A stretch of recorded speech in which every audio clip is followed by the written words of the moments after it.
प्रत्येक मनुष्य सफलता पाने के लिए कार्य करता है। कुछ सफल होते हैं, कुछ नहीं होते, और जो सफल नहीं होते वो सदा अपनी असफलता का कारण या तो अपनी परिस्थितियों को बताते हैं या अपने सहयोगियों को दोषी ठहराते हैं। परंतु क्या वास्तविकता में ऐसा ही होता है?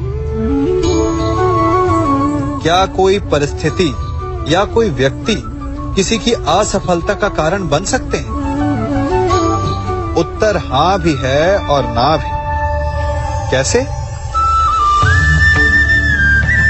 आप इस तितली को देख रहे हैं? आपने एक मक्खी को भी देखा होगा। प्रकृति ने दोनों को समान गुण दिए हैं रस पान करने का। एक तितली फूलों पर जाकर उसका रस लेती और इस अवस्था में नए फूल खिलने की व्यवस्था भी करती है, और मक्खी घाव पर बैठती है, घाव को सड़ाती है और रोग भी फैलाती है। यदि इसमें किसी बात का अंतर है तो केवल सोच का। यदि आप उचित मार्ग चुनेंगे तो आपको सफलता मिलेगी, आप में उत्साह बढ़ेगा, और यदि आप अनुचित मार्ग चुनेंगे तो आपको असफलता मिलेगी, निराशा मिलेगी। अब उचित मार्ग चुनना है या अनुचित मार्ग, ये निर्णय तो आप पर निर्भर करता है।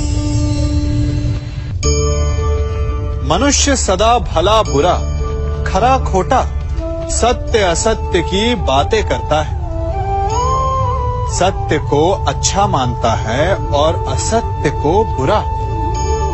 परंतु क्या आपने कभी ये सोचा है कि प्रत्येक वस्तु, प्रत्येक भाव का एक महत्व होता है? दोनों ही एक दूसरे के पूरक होते हैं। यदि काला रंग नहीं होगा तो क्या श्वेत रंग की आभा का अनुभव होगा? यदि असत्य नहीं होगा तो क्या सत्य के महत्ता का ज्ञान होगा? यदि बुरा नहीं होगा तो क्या भले पर आपको विश्वास होगा? कुछ महत्वपूर्ण है तो दोनों के मध्य का संतुलन।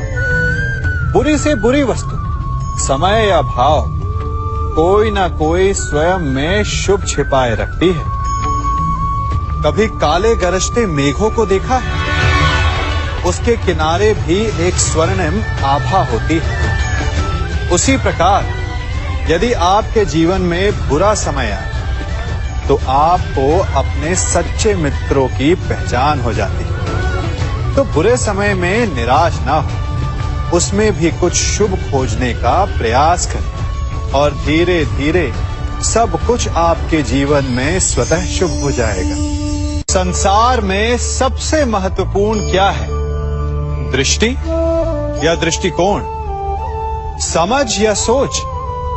सामान्यतः मनुष्य की दृष्टि और सोच में अधिकतर वो वस्तु, वो घटनाएं, वो भाव श्रेष्ठ हैं जो हमें आनंद दें, और जो हमें आनंद नहीं देते उन्हें हम दुखदाई मान लेते हैं।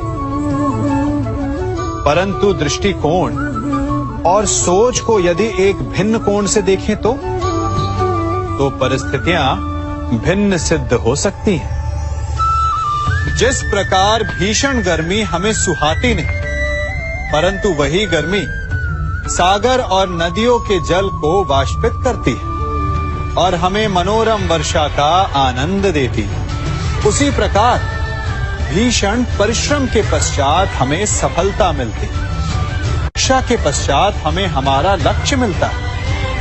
तो सदा स्मरण रखिएगा कि दुख और पीड़ा से भागे नहीं, क्योंकि यही भविष्य में आने वाले सुख का मूल है। जब भी आपने यात्रा की होगी तो अवश्य अपने मार्ग के आसपास कुछ रिक्त स्थान देखे होंगे, कुछ खेत देखे होंगे, कोई ना कोई भूमि का टुकड़ा अवश्य देखा होगा। कुछ स्थान ऐसे होते हैं जहां पेड़ लगे होते हैं, जहां माली बड़े प्रेम से उन्हें बोता है, उन्हें सींचता है, और कुछ स्थान ऐसे भी होते हैं जहां बिना माली के खरपतवार उग जाते हैं, कुछ अन्य पौधे उग जाते हैं। माली द्वारा उगाए वृक्ष हमें ठंडी छाया देते, हमें फल देते हैं, ईंधन के लिए लकड़ियां देते हैं, और बिना परिश्रम के उपजित खरपतवार यदि कुछ करते हैं तो ये कि वो भूमि को बंजर बनाते हैं। हमारा मन भी रिक्त भूमि की भांति होता है। यदि अपने परिश्रम से उसमें सुविचारों के बीज डालोगे तो फलदायक विचार उपजेंगे, और यदि उसे रिक्त छोड़ दिया तो खरपतवार की भांति अनुपयोगी विचार आपके मन को अपना घर बना लेंगे, आपके मन को मैला कर देंगे, उसे बंजर कर देंगे। अब निर्णय आपका है कि आपको सुविचार देने वाला मन चाहिए या कुंठा देने वाला। जल प्रकृति को इस संसार की सबसे अनूठी देन है। वो महासागर में भी मिलता है और मीठे तालाब में भी, वो पवित्र गंगा में भी होता है और दुर्गंध आती नाली में भी। हम तालाब और नदी को सम्मान इसलिए देते हैं क्योंकि उसका मीठा जल हमारी प्यास बुझाता है, परंतु सागर का जल पीने योग्य नहीं होता, इसीलिए कभी कभी हम उसे उतना महत्व नहीं देते और नाली के जल को हम हे दृष्टि से देखते हैं। तो क्या ये उचित है? हमारे संबंध भी इसी जल की भांति होते हैं। जिस संबंध से हमें लाभ ना हो उससे हम दूर हो जाते हैं। कभी ईर्ष्या के कारण, कभी अहंकार के कारण उस संबंध को तोड़ देते हैं। तो क्या संबंध को तोड़ देना उचित है?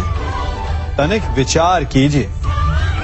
माना कि सागर का जल फसल नहीं दे सकता, परंतु मोती तो देता है। माना कि नाली का गंदा जल हमें किसी भी कार्य के लिए उपयुक्त ना लगे, परंतु वो भी कहीं लगी अग्नि को बुझा सकता है।